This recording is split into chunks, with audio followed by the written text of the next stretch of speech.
All right, so we're going to talk about the MT4. Again, do you want the outline? Okay. Sure. I'm going to bring up a little outline Craig wrote about the MT4 up here. We've got it on screen.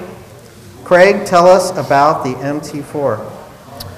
Well, the MT4 is our latest radio to the Airtronics lineup for car surface radios.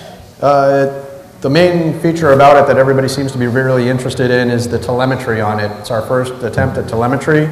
From numerous reports outside of our own office, as well as from our own personal testing, the telemetry is extremely accurate, which we're very proud of, which is also why our big claim to fame or our saying is telemetry done right. There's some other telemetry radios out there which, while they work, don't seem to be as accurate as ours. So we're really proud of that. The other real neat feature about the MT4 is how light it is. It's pretty much our lightest radio on the market. It's also got a ton of features. For the basher, even for the racer, I'm currently the team manager for Airtronics, I have been. And we have a few team guys. So it's like smaller, right? It's also quite a bit smaller, and it's quite adjustable as far as the grips, the trigger. So there's lots of adjustments for it, but like I said, it's even got a lot of the features of the racers, like what they want to use for it. So we're real happy about that. As soon as we get it placed back in its spot. I was just blown away by the size, and if you didn't notice, there's no antenna. Yeah, it's inside the handle. One of the nice things about it. So you can't even break off the antenna anymore. Yeah, the antenna is built into the handle, so in case it does fall over, there's nothing to break, which also takes away some of the weight as well. But the features, like I said, it's got enough features for a true racer. It's also got the telemetry. I'll kind of demonstrate that now, just so you can kind of get a feel for how it works, or how it's indicated on the steering. But if you'll notice the telemetry on the miles per hour here, as I give it the throttle, I've already calibrated it, but as I give it throttle, the RPM, or the mile per hour goes up. So you kind of get it real time as far as how fast it's going. And it's kind of a neat little thing. It also checks for receiver the receiver battery voltage, which is here. Actually, I'm sorry, it's up on top. And that's indicating the voltage that's going into the receiver. And that's from the BEC, from the speed control, so it's a constant voltage. For nitro-powered cars, you would actually use the receiver pack, or for airplane guide terms, it'd be the flight pack. And it actually tells you what the voltage is for the receiver battery. You have the temp sensor set up. Yeah, right? I also have the temp sensor. What that kind of shows, currently it's not really doing much of anything just because of the fact that it's not moving. It's just at room temp. It's 72 degrees in here. You can see on the screen. And you can have two temp sensors. So you could put another temp sensor, say on your battery or speed control, make sure you're not overheating some other component in the car.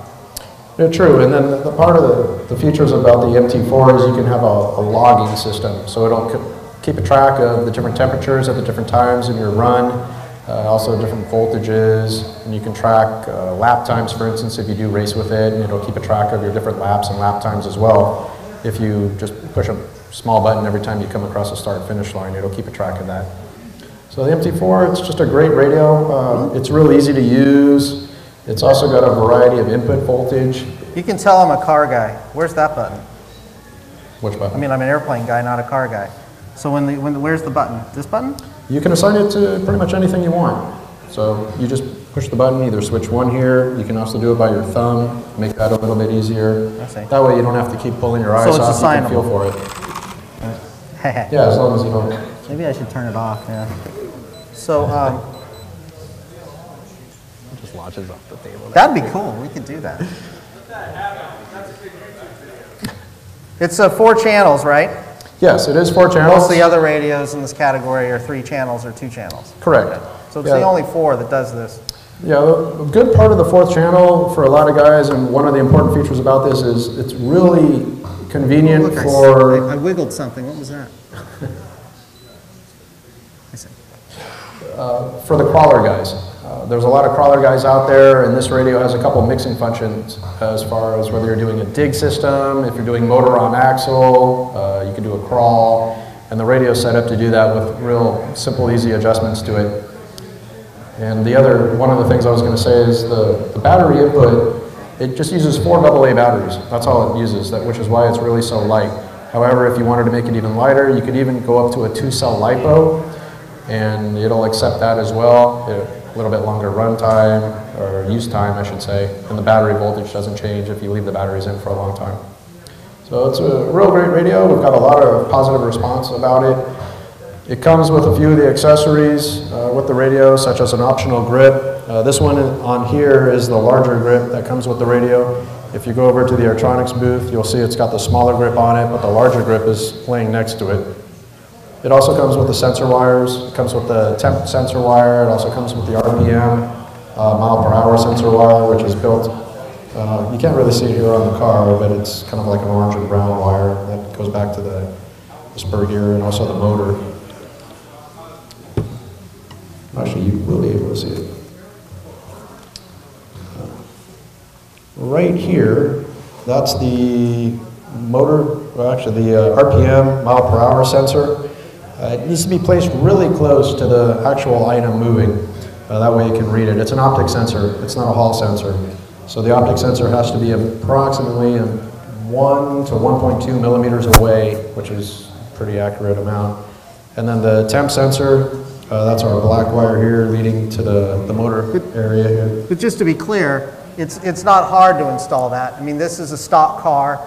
Craig didn't do anything crazy to it. He literally cut a hole, stuck the thing in, put a little glue on it, and it's there. That was about it. Yeah. It's on the housing, so it doesn't get in the way of anything. For different applications, you're going to mount it differently. The RPM, or mile per hour sensor, it comes with a couple screws. You can mount it to a small plate, as long as that small plate is near the object that you're trying to measure.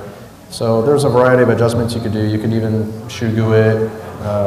We don't recommend super gluing it per se. It might be a little brittle or you won't be able to get it off. But just real shoe glue or silicone, that works fine, depending on where you're putting it, like I said, or the 2 screws that it comes with. And then it also comes with the black and white tape in order to mount it, because like I said, it's an optic sensor, so if it's a dark surface, you need to put the white sticker in a certain area.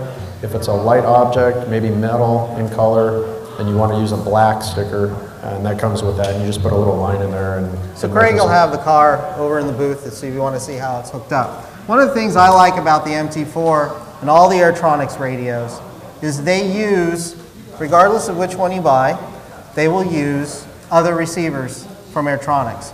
So if you buy an MX Sport from us, and then later you want to graduate to an MT4 or an M11X, the old receivers you've bought from us will still work with the higher level radio. So we're always forward compatible at Airtronics. We don't punish you for buying a better radio. We reward you by allowing it to all work together. And some companies do this, some companies don't. A lot of their entry-level radios don't forward migrate at all, and these do. So if you buy this radio and then you have like a sport car you want to use too, you can get an aftermarket receiver for $50 or $60 from Airtronics that will work also. So you're not just locked into the telemetry receiver or to the cost of the telemetry receiver. Exactly. We've had a few people asking about that earlier, and yes, even though they are some of our higher end radios, they work. For instance, if you had like our MX Sport radio, that receiver does work with these higher end radios. Does anybody have any questions about the car radios? Yes? Does Airtronics, as far as the development of their telemetry, do they foresee like a video downlink in the future for aircraft? Is the radio being developed like a video downlink? Okay, he's asking about video downlinks, FPV, that sort of thing. I just got back from Beijing, the trade show there, where there is no less than 5 companies advertising this. It's something that Sanwa is looking at. However, to have it work practically, most of the equipment out there won't even pass FCC regulations. The bandwidth needed to transmit a long distance, the bandwidth and power needed is beyond current FCC limitations.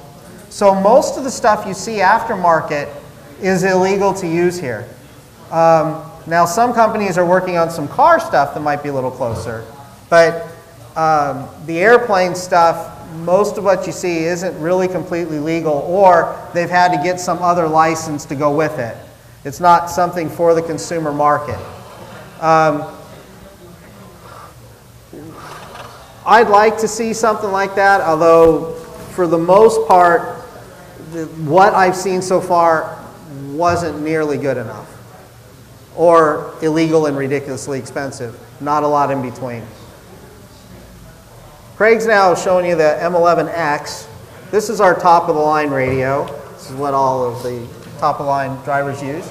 Yeah, the M11X is considered the racer's radio. You'll find most of the top drivers are actually using the M11X. It's won numerous races, national championships, their technology. Actually, the Sanwa Airtronics radio just won a IFMAR Worlds Championship out in Florida for 1A scale on-road, so we're real happy about that as well. But all the people up here, that's pretty much their radio of choice. That's what they're using. There's lots of great features as to why they use it. For starters, it's the fastest radio on the market.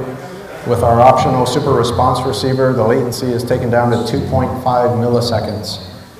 Just know that it's going to work as fast as you can input the inputs into your controls. For airplane guys, you'd probably think, well, what does that mean? It's just you're giving the response immediately. So if you're used to flying a big sluggish T6, imagine flying a little like 25 size Pitts where it's just super responsive, and that's kind of the difference between it. This essentially is that small little aerobatic Pitts, and it just works amazingly well. One of the other great things about it, like we said, it is a 4-channel radio. The 4th channel is usually used with 5th scale racing for brake mixing. When you have to use front disc brakes on a car, you can mix that together and kind of adjust the proportions for front disc brakes versus your rear disc brakes, which makes it kind of handy. But there's lots of features in this radio. Like I said, it's a racer's radio. It's got every feature you would really need for racing. You can assign different features for the different trims. It also it comes with a 6-cell nickel metal hydride battery pack, which is very convenient. It's just a simple 7.2 volt battery. You can charge it inside the transmitter with the slow charger that it comes with. You can pull it out, fast charge it. You know, if you're at a race and you need to charge it fairly quickly, say at 1 amp, 1.5 amp, you know, just for that next race that you have to get ready for. So